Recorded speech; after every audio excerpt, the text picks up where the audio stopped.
الحمد للہ رب العالمین والعاقبۃ للمتقین والصلاة والسلام علی صادق الوعد الامین اما بعد فاعوذ باللہ من الشیطان الرجیم بسم اللہ الرحمن الرحیم مثل الذین ينفقون اموالهم فی سبیل اللہ کمثل حبۃ انبتت سبع سنابل فی کل سنبلۃ مئۃ حبۃ واللہ یضاعف لمن یشاء واللہ واسع علیم الذین ينفقون اموالهم فی سبیل اللہ ثم لا يتبعون ما انفقوا منا ولا اذى لهم اجرهم عند ربهم ولا خوف عليهم ولا هم يحزنون صدق الله العظيم ان الله وملائكته يصلون على النبي يا ايها الذين امنوا صلوا عليه وسلموا تسليما اللهم صل على سيدنا ومولانا محمد وعلى آل سيدنا ومولانا محمد وبارک وسلم صلی علیہ۔ اللہ کی توفیق اور حضور نبی رحمت صلی اللہ علیہ وسلم کی نگاہ خاص سے آج ہم تیسرے پارے کے چوتھے رکوع پر آیت نمبر 261 اور 262 کے مطالعے تک پہنچ چکے ہیں۔ سابقہ ہم نے جو 3 واقعات پڑھے اس میں اللہ رب العزت نے موت اور حیات کا ذکر کیا، موت کے بعد دوبارہ زندہ اٹھنے پر بعث بعد الموت، جو ہمارا عقیدہ ہے کہ جب ہم دنیا سے جائیں گے تو دوبارہ ہمیں زندہ کیا جائے گا۔ اس بات پر ہم نے 3 واقعات پڑھے اور حضرت ابراہیم علیہ السلام کی آخری واقعہ جس میں انہوں نے اللہ سے اطمینان قلب کے لیے، اپنے دل کو تسکین دینے کے لیے، ایمان لانے کے بعد دل کے اندر اطمینان کا اعلیٰ درجہ پیدا کرنے کے لیے اللہ سے وہ مظاہر، وہ واقعہ، وہ طریقہ، وہ مثال مانگی کہ مولا تو کیسے زندہ کرے گا، کیف تحیی الموتیٰ، تو مردوں کو زندہ کیسے کرتا ہے۔ تو اس پر اللہ رب العزت نے ان کی دعا کو، ان کی گزارش کو، ان کی محبت کو قبول کیا اور ساتھ ایک محبت بھرا انداز اختیار کرتے ہوئے کہا، اے ابراہیم کیا تیرا اس بات پر ایمان نہیں؟ قال اولم تؤمن، کیا ایمان نہیں رکھتے؟ اس پر حضرت ابراہیم نے جواب بھی محبت سے دیا اور کہنے لگے، بھلا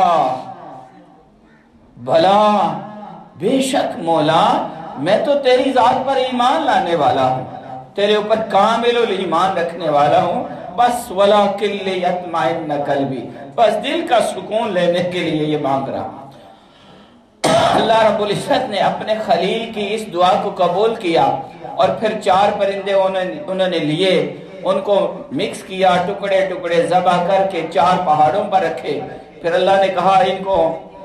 جب آپ بلائیں گے تو وہ آپ کی طرف دوڑتے ہوئے آئیں گے۔ پھر آپ نے ایسے ہی کیا اور اس طرح ان کے دل کو اللہ رب العزت نے ایمان کے بعد اطمینان قلب کا اعلیٰ درجہ عطا کیا اور اس طرح انہیں عین الیقین اور حق الیقین کی جو برکات ہیں وہ بھی ملے۔ اب موت و حیات کے ذکر کے بعد اللہ رب العزت دنیا کی زندگی اور دنیا کے بعد شروع ہونے والی زندگی کے اندر جو انسان کو خوشی چاہیے، راحت چاہیے، آرام چاہیے، بدلہ چاہیے، برکت چاہیے، اس کے لیے اللہ پاک طریقے سکھا رہا ہے کہ میرے بندو جب تم میری ذات پر ایمان رکھتے ہو اور موت و حیات کا فلسفہ یہ تمہیں سمجھ آ گیا اور بات تمہارے دلوں تک اتر چکی، اب طریقہ سیکھو کہ تم نے دنیا میں کس طرح خوشی حاصل کرنی ہے، راحت اور کامیابی کیسے حاصل کرنی ہے اور اللہ کی رضا اور اس میں برکات کیسے نازل ہوں گی۔ اللہ کی طرف سے رحمتیں نازل ہوتی ہیں وہ تو ہر ایک پر ہوتی ہیں، لیکن ان رحمتوں کے اندر مزید برکات کا نزول کیسے ہوگا؟ سنیے اللہ پاک فرماتا ہے مثل الذین ينفقون اموالهم فی سبیل اللہ، جو اللہ کی راہ میں اپنا مال، اب مال کی کئی شکلیں ہیں، پیسہ مال ہے، علم مال ہے، ہنر مال ہے، کوئی بھی ایسی چیز جس سے آپ بھی فائدہ حاصل کریں اور دوسروں کو بھی فائدہ دیں، جو چیز آپ کی دنیا و آخرت کو اچھا کر دے اور آپ دوسروں کو دیں، ان کی زندگی میں بھی اور بعد والی زندگی میں بھی راحت اور سکون آ جائے، وہ ساری اس میں شامل ہے۔ فرمایا مثل الذین، ان کی مثال، الذین ينفقون، جو خرچ کرتے ہیں، اموالہم، اپنا مال، اپنا روپیہ، اپنا پیسہ، اپنا علم، اپنا ہنر، جو بھی اللہ نے انہیں عطا کیا ہے، فی سبیل اللہ، اللہ کی راہ میں، جو اللہ کی راہ میں اللہ کے نام پر، اللہ کی رضا کے لیے اور اللہ کی خوشنودی کے لیے اپنی وہ دولت راہ خدا میں خرچ کرتے ہیں، ان کی مثال کیسے ہے؟ فرمایا کمثلی، مثال ان کی ایسے ہے، حبتن، ایک دانہ، جیسے ایک حبہ ہے، دانہ ہے، انبتت سبع سنابل، جو 7 بالیاں اگاتا ہے، ایک دانہ، اس کی مثال ایک دانے جیسی ہے، ایک دانہ جس سے 7 سٹے اگتے ہیں، 7 سٹے، ایک دانے سے آپ کو 7 سٹے ملتے ہیں، مکئی کا سٹا کر لیں، باجرے کا کر لیں، گندم کا کر لیں، ایک دانہ آپ ڈالتے ہیں، آپ کو پتا ہے کہ آپ جب گندم بوتے ہیں، آج کل آپ نے بوائی کر دی ہے، تو آپ ایک کنال میں کتنے دانے ڈالتے ہیں اور پھر اس سے لیتے کتنے ہیں؟ اس کی مثال اللہ دیتا ہے کہ جو بھی اللہ کے نام پر اپنا مال، اپنا ہنر، اپنا علم اور جو بھی اللہ نے اسے روپیہ، پیسہ، دولت عطا کی کسی بھی شکل میں، اگر وہ دوسروں پر راہ خدا میں رضا الہی کے لیے خرچ کرتا ہے تو اس کی مثال یہ ہے کمثل حبۃ انبتت سبع سنابل، اس کی مثال یہ ہے کہ جیسے ایک دانہ جس سے 7 سٹے، 7 بالیاں اگتی ہیں، سبع سنابل، اور فی کل سنبلۃ مئۃ حبہ، اور ہر سٹے کے اندر 100 دانہ ہوتا ہے۔ آپ کبھی گنتی کریں اس کو پریکٹس کریں، یہ بھی پریکٹیکل ہے، یہ اللہ کی طرف سے عطا کردہ پریکٹیکل ہے۔ آپ کو ایمان کا نور ملے گا اور آپ کو یہ بات پتہ چلے گی کہ اس کائنات ارض و سما میں اگر کوئی برکتیں عطا کرنے والی ذات ہے تو وہ میرے رب کی ہے، اور ہمیں کوئی رزق عطا کرتا ہے وہ ہمارا رب ہے، اور پہلے بھی دانے اسی نے دیے ہیں، جو دانہ آپ نے ڈالا، جو حبہ ڈالا تھا، زمین کے اندر ڈالا تھا، وہ بھی تو اسی کا تھا، اور اس کے اندر برکت ڈال دی 7 سٹوں کی شکل میں، اور ہر سٹے، ہر بالی کے اندر 100 دانے ڈالے، تو کاؤنٹ کرو، ایک دانہ ڈالا، 700 دانے اللہ نے آپ کو لٹا کے دیا۔ فرمایا یہ مثال، اس مثال کو سمجھو، ویسے بھی ایسا کھانے پینے والی مثالیں چنیاں سمجھنے، اللہ نے کہا یہ دانوں والی مثال تمہیں اچھی سمجھ آئی، زمیندار لوگوں، یہاں پر گاؤں والا ماحول ہے، کہا یہ مثال سمجھ لو، اگر تم اللہ کے نام پر 1 روپیہ دو گے، اللہ کے نام پر کوئی 1 نیکی کرو گے، اللہ کے نام پر کسی کو ایک ذرا سا ہنر سکھا دو گے، اور اللہ کے نام کے لیے تم کوئی بھی عمل خیر کر دو گے، تو یاد رکھنا جس طرح ایک دانہ زمین کے اندر تم نے ڈال دیا، بظاہر وہ گم ہو جاتا ہے، یہ بات سمجھنے والی ہے، وہ دانہ آپ کہاں کرتے ہیں؟ کھیتوں میں جا کر زمین کے اندر ڈال دیتے ہیں، اس کو اللہ کے حوالے کر دیتے ہیں، بظاہر آپ کا وہ مال، آپ کا وہ دانے، وہ آپ سے چلے گئے، زمین کے اندر مٹی میں مل گئے۔ اللہ فرماتا ہے نہیں، یہ مٹی میں ملے نہیں، یہ گم نہیں ہوئے، یہ ختم نہیں ہوئے، بلکہ یہ تو 700 گنا کر کے اللہ تمہیں واپس لوٹانے والا ہے۔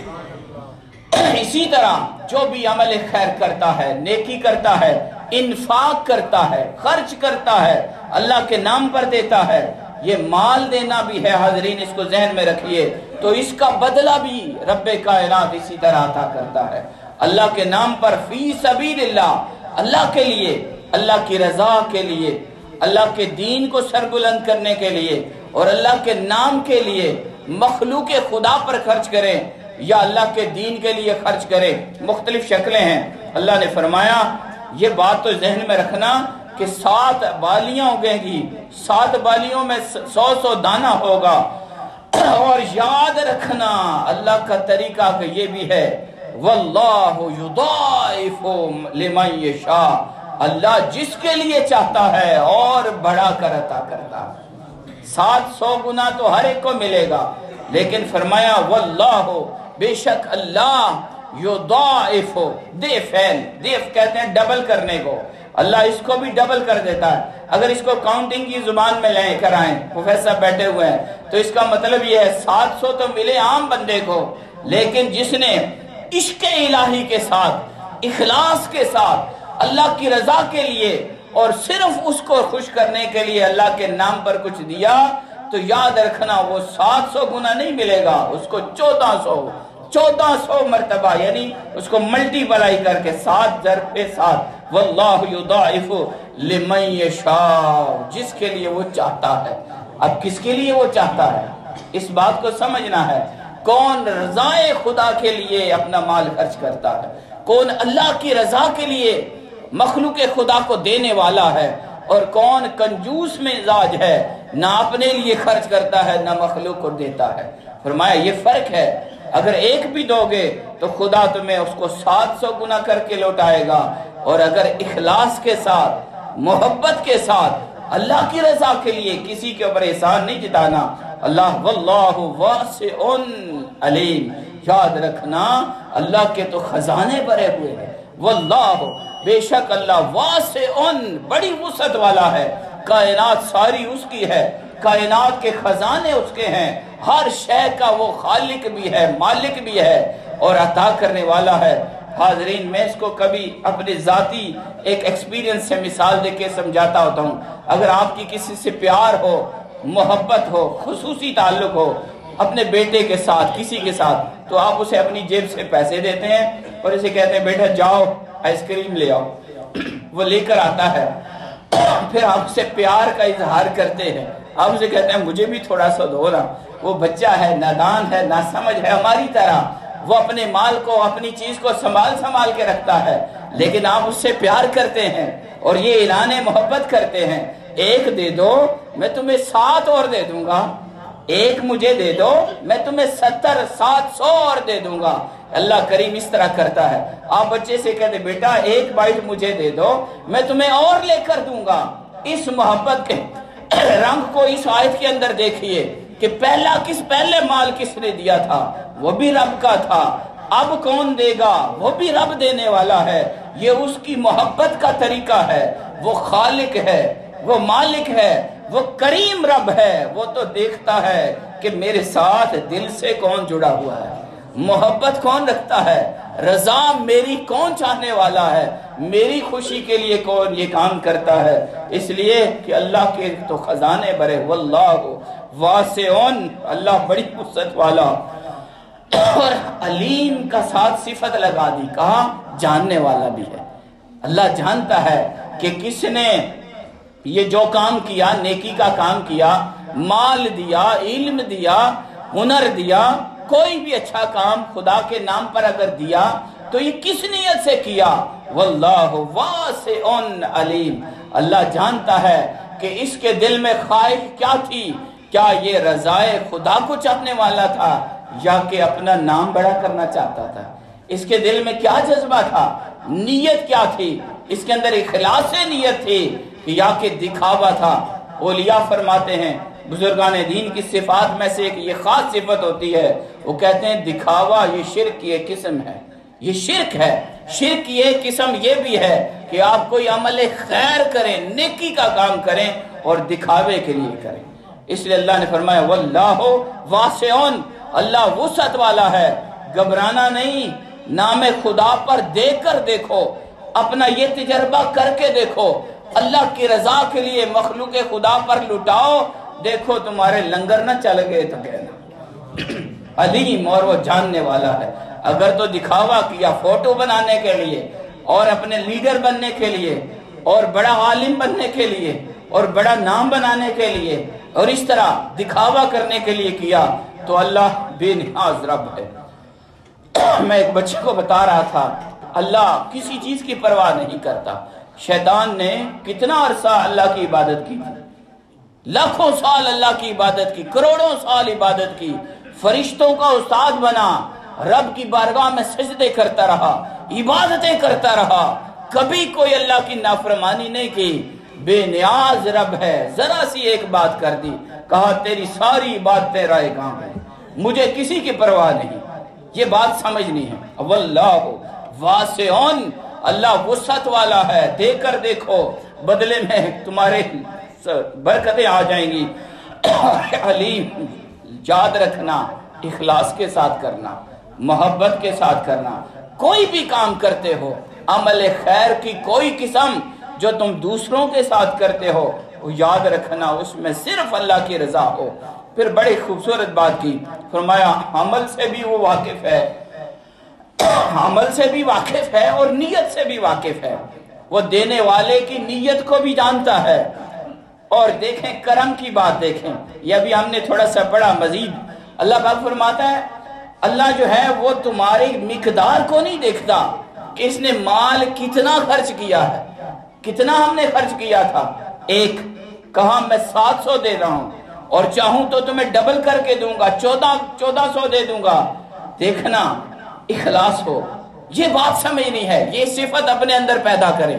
کہ جو بھی عمل خیر کریں، ہم انسان ہیں، آخر ہم سے غلطی ہو جاتی ہے، ہماری نیت میں غلطی آ سکتی ہے، انسان ہی خطا کرتا ہے، لیکن بہترین خطا کار وہ ہے، حضور نے فرمایا، فرمان رسول مفہوم ہے کہ جو اللہ کی بارگاہ میں واپس تائب ہو جائے، مولا یہ مجھ سے غلطی ہوئی، میں اس پر تیری بارگاہ میں معافی مانگتا ہوں۔ تو اللہ کریم مقدار کو نہیں دیکھتا۔ رحمت خدا بہانہ می جوید، اللہ کی رحمت بہانے تلاش کرتی ہے، بہانہ می جوید، وہ زیادتی کو نہیں دیکھتی کہ اس نے کتنے سجدے کیے، اس نے کتنی باتیں کی، اس نے کتنا علم سکھایا، اس نے کتنا صدقہ کیا، اس نے کتنی نیکی کی، نہیں، بس وہ اخلاص کا جذبہ دیکھتی ہے۔ اللہ نے فرمایا تم بس صرف نیت کو صحیح کر کے اس کی رضا کے لیے ایسے کرو۔ اور ادب یہ یاد رکھنا، الذین ينفقون اموالہم فی سبیل اللہ، وہ جو مال خرچ کرتے ہیں یا کریں گے، وہ یہ یاد رکھیں اللہ کی راہ میں مال خرچ کرنے کا طریقہ، ثم لا یتبعون، پھر اس کے پیچھے نہیں کرتے، ما انفقوا، جو خرچ کیا ہے، من کوئی احسان، ولا عزا، نہ کوئی تکلیف۔ فرمایا جو لوگ راہ خدا میں مال دے کر لوگوں کو، مخلوق خدا کو اس کی راہ میں علم و ہنر بانٹ کر، مال دے کر، نیکی کر کے، بھلائی کر کے، پھر اس خرچ کرنے، نیکی کرنے کے بعد کوئی احسان نہیں جتلاتے، کوئی اس بندے کو تکلیف نہیں دیتے، اس کے اوپر کوئی احسان والا طریقہ نہیں اختیار کرتے، کوئی ایسا عمل نہیں کرتے جس سے اس کا دل جل جائے، جس سے اس کو افسوس ہو، کاش میں اس کی یہ نیکی نہ لیتا، کاش میں اس سے یہ صدقہ نہ قبول کرتا، کاش میں اس سے علم نہ لیتا، کاش میں اس سے یہ بلائی نہ لیتا۔ کیوں کہ آپ نے اس کے دل کو توڑا، اس کے اوپر آپ نے زیادتی کی۔ یہاں دو لفظ اللہ نے فرمایا مان کرنا، احسان جتلانا، بھائی میں نے تیرے ساتھ بلا کی ہے، میری وجہ سے تو ہے، یہ مال میری وجہ سے ہے، یہ تو فلانا میری وجہ سے ہے، یہ تیرے ساتھ میں نے یہ کیا۔ فرمایا احسان نہیں جتلانا، اور عزا، تکلیف بھی نہیں دینی۔ تکلیف کہاں ہوتی ہے؟ دل کو تکلیف۔ آپ کا کوئی عمل، آپ کا کوئی جملہ، آپ کا کوئی بیہیو ایسا ہو جس سے آپ نے بھلائی کی ہے، اس کو تکلیف ہو۔ فرمایا اگر یہ دو باتیں نہ کی تو لہم اجرہم عند ربہم، پھر ایسے بندے کے لیے اس کا اجر اس کے رب کے پاس ہے، ولا خوف علیہم ولا ہم یحزنون، پھر اسے کسی طرح کا خوف بھی نہیں ہوگا اور نہ ہی وہ غم زدہ ہوں گے۔ حاضرین یہ ادب آپ نے سیکھ لیا، اور مزید وضاحت کرتے ہوئے اللہ کریم نے فرمایا کہ قول معروف، جو نرمی سے جواب دینا ہے نا، نرم بات کرنا، قول معروف کرنا، میٹھی بات کرنا، اور اچھے طریقے سے بولنا، وَمَغْفِرَةٌ اور درگزر کر دینا۔ کسی نے آپ کے ساتھ زیادتی کی، کوئی سختی کی، کوئی ناجائز حرکت کی، تو آپ اس کے ساتھ مغفرت کا طریقہ اختیار کرتے ہیں۔ فرمایا خَيْرٌ مِّن صَدَقَةٍ اس صدقے سے افضل ہے يَتْبَعُهَا حَزْآ جس کے پیچھے تکلیف ہو۔ آپ نے مال دیا لیکن ساتھ تکلیف بھی دی، مال دیا احسان بھی جتلایا، فرمایا اس سے بہتر تھا تو مال نہ دیتا، تو اپنا علم نہ دیتا، تو بھلائی نہ کرتا، تو فیور نہ دیتا، تو کسی اس انسان کے ساتھ اپنا اچھا عمل نہ کرتا، اس لیے کہ تو نے زیادتی کر کے، تو نے احسان کر کے، تکلیف دے کر وہ سارا اپنی نیکی ضائع کر دی ہے۔ فرمایا قول معروف اچھی بات کرنا، نرمی سے جواب دینا، اور سائل کے اصرار پر بدخوئی کے باوجود مغفرت و مغفرتن وہ آپ کے ساتھ بدخو ہے، اچھا نہیں چاہنے والا، لیکن آپ پھر بھی اس کے ساتھ اچھائی کرتے ہیں۔ وہ آپ کے ساتھ نیت درست نہیں، آپ پھر بھی اس کے ساتھ اچھا کرتے ہیں۔ وہ آپ کے ساتھ بھلائی نہیں چاہتا، آپ کا خیر خواہ نہیں، لیکن آپ پھر بھی اس کے ساتھ بھلائی کرتے ہیں۔ فرمایا یہ اصل کردار ہے، اور یہ بہتر ہے اس صدقہ سے جو آپ نے اسے دیا، یتبعہا اذا اور پھر اس کے بعد تکلیف بھی دے دی۔ واللہ غنی بے شک اللہ غنی ہے، اللہ کو پرواہ نہیں، اللہ بے پرواہ ہے، غنی ہے، حلیم اور بڑا بردبار ہے، بڑے حلم والا ہے، برداشت والا ہے۔ یہ صفات ہم نے بھی لینی ہے۔ حضور صلی اللہ علیہ وسلم نے ہمیں یہ طریقہ سکھایا، لوگوں تخلقوا باخلاق اللہ، اپنے اندر خدائی صفات پیدا کرنے کی کوشش کرو، اپنے اندر یہ چیزیں لاؤ۔ وہ رحمان ہے، رحیم ہے، کریم ہے، مہربان ہے، غنی ہے۔ فرمایا واللہ غنی بے شک اللہ غنی ہے اور بہت مہربان ہے، حلیم اور بڑے حلم والا ہے۔ حلم کسے کہتے ہیں کہ اگر کوئی آپ کے ساتھ غلطی کرے، زیادتی کرے، بدتمیزی کرے، بد اخلاقی کرے، آپ اس کو بدلہ لینے میں جلدی نہ کریں، آپ ٹھہر جائیں، رک جائیں، برداشت کر لیں، صبر کر لیں۔ حلم یہ ہوتا ہے۔ ایک دفعہ حضور علیہ السلام جا رہے تھے، آپ کے ایک پیارے صحابی ساتھ تھے، انہوں نے کہا میں نے دیکھا ایک اعرابی آیا، اس نے حضور علیہ السلام کے گلے میں ایک چادر تھی اور اس کا گہرا حشیہ تھا سرخ رنگ والا، اس نے زور سے پکڑ کے کھینچا، بدتمیزی کی، بد اخلاقی کی، بلانے کا طریقہ یہ تھا، زور سے ایسے کھینچا، آپ کے اس گردن پر اس چادر کے کھینچنے کے رنگ کے اثرات ظاہر ہو گئے، اس جگہ نشان پڑ گئے۔ اس کے باوجود آپ نے حلم کا مظاہرہ کیا اور اس کی طرف دیکھا اور کہنے لگا یا محمد مرلی من مال اللہ، اے محمد جو اللہ نے تجھے مال دیا اس میں میرے لیے بھی حکم جاری کرو۔ مانگ رہا ہے، اور انداز دیکھیں، بدتمیزی دیکھیں، بد اخلاقی دیکھیں، اور سرکار کا حلم دیکھیں، رحمت دیکھیں، کرم دیکھیں۔ آپ نے اس کی طرف توجہ کی، مسکرا کے فرمایا دو بھائی جو مانگتا ہے، اس کو حلم کہتے ہیں۔ یہ حلم کی مثال ہے۔ اللہ نے یہی فرمایا واللہ غنی بے شک اللہ بے نیاز ہے، حلیم ہے، برداشت کرتا ہے۔ اللہ کریم ہمیں قرآن کی ان تعلیمات کو اپنانے کی توفیق عطا فرمائے۔ وما علینا الا البلاغ۔ نماز کے بعد